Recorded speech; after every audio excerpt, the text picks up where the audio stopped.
የአንድ ሀገር ህልውና ቀጣይነት ባለው መልኩ መጓዙ የሚወሰነው በዜጎች መካከል በሚኖር የጋራ መግባባትና ትብብር ላይ ነው። ኢትዮጵያ ያጋጠማትን ውስብስብና ታሪካዊ ፖለቲካዊ ፈተናዎችን በዘላቂነት ለመፍታት ያግዛል ያለችውን የምክክር ሂደት ከ4 ዓመታት በፊት ስትጀምር ይህንኑ መነሻ አድርጋ ነው።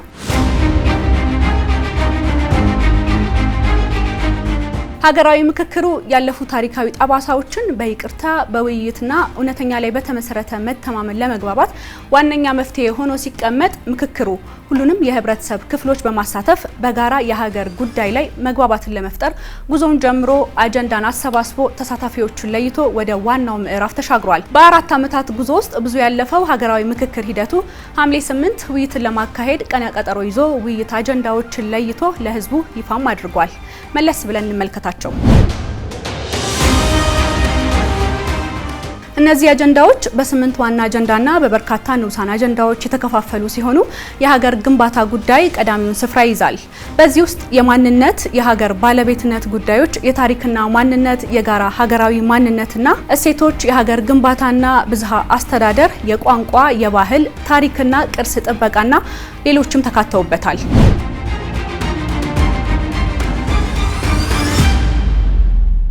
ሁለተኛው አጀንዳ የመንግስት አደረጃጀትና ቅርጽ፣ የፖለቲካ ስርዓት፣ የፖለቲካ ውክልና፣ የምርጫ ስርዓት ተካቶበታል።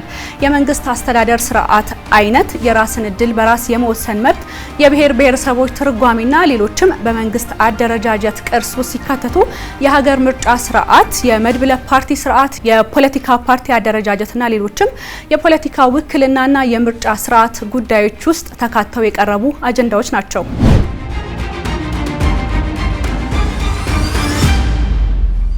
አጀንዳ 3 የፌዴራል ከተሞችን ማለትም የአዲስ አበባንና የድሬዳዋ ከተማ ጉዳይን ይመለከታል። የአዲስ አበባ ህጋዊ አቋም፣ ከተማዋ ከኦሮሚያ ክልል ጋር ያላት ግንኙነት፣ የበጀት ድርሻ፣ የፌዴራል ዋና ከተማ ጉዳይ፣ የስራ ቋንቋና ሌሎችም በአዲስ አበባ ዙሪያ የተሰበሰቡ አጀንዳዎች ናቸው። በተመሳሳይ የድሬዳዋ ህጋዊ አቋም፣ የድሬዳዋ የወደፊት አስተዳደራዊ ሁኔታ፣ የህዝቦቿ ውክልና፣ ከኦሮሚያና ከሶማሌ ክልል ጋር ያላት ግንኙነትና ሌሎችም በዚሁ ስር ተካተዋል።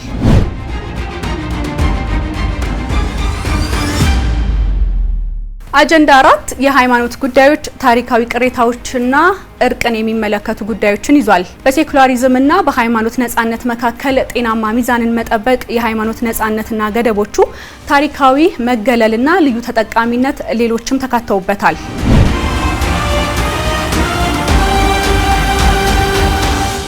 አጀንዳ 5 የተቋማት ግንባታ፣ የህግ የበላይነትና ሰብአዊ መብቶች በዋና አጀንዳነት ሲቀመጥ የሰብአዊ መብቶች ንዑስ አጀንዳ ስር ህገ መንግስታዊና ህጋዊ ማዕቀፍ ለሰብአዊ መብቶች፣ በሀገር ውስጥ የተፈናቀሉ ሰዎች መብት፣ አካል ጉዳት ተጋላጭና የተገለሉ ቡድኖች መብትና ሌሎችም ተነስተዋል።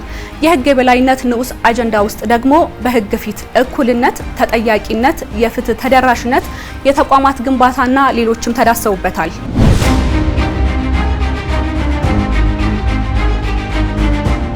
በአጀንዳ 6 ስር የማህበራዊና ኢኮኖሚያዊ ጉዳዮች፣ የአርሶ አደሮችና አርብቶ አደሮች ጉዳይ በዚህ ውስጥ የተካተተ ነው። በማህበራዊና ኢኮኖሚያዊ ጉዳዮች ስር የሴቶች ጉዳይ ተያይዘው የቀረቡ ጥያቄዎች፣ የሀብት አስተዳደርና ፍትሃዊ የሀብት ክፍፍል፣ የመሬት ይዞታና ባለቤትነትና ሌሎችም ተዳሰውበታል።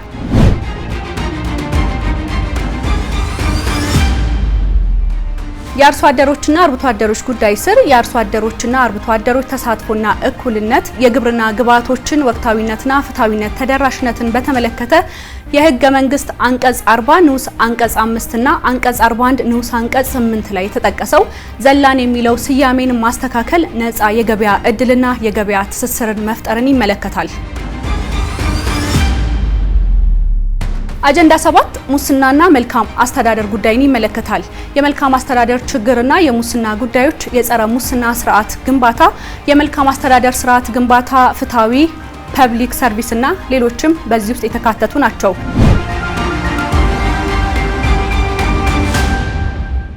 የመጨረሻውና 8ኛው አጀንዳ የሰላም ግንባታ ነው። በዚህ ውስጥ የግጭት መንስኤዎችና አፈታት መንገዶች፣ ግጭትና መሳሪያ ያነሱ አካላትን የሚመለከቱ ሀሳቦች፣ የዘላቂ ሰላም መሰረቶችና ሌሎችም በዚህ ውስጥ ይጠቀሳሉ። ባነሳናቸው ዋናና ንዑስ አጀንዳ ውስጥ የሚያርፉት ሌሎችም ጉዳዮችን ይዞ ሀገራዊ ምክክሩ ሐምሌ 8 ለውይይት ይቀመጣል። በእነዚህ አጀንዳዎች ውስጥ ያልተነሱ ሀሳቦች፣ ያልተዳሰሱ ጉዳዮችም የሉም። ሐምሌ 8 ኢትዮጵያ ለችግሮቿ መፍትሄ ፍለጋ ለውይይት ትቀመጣለች።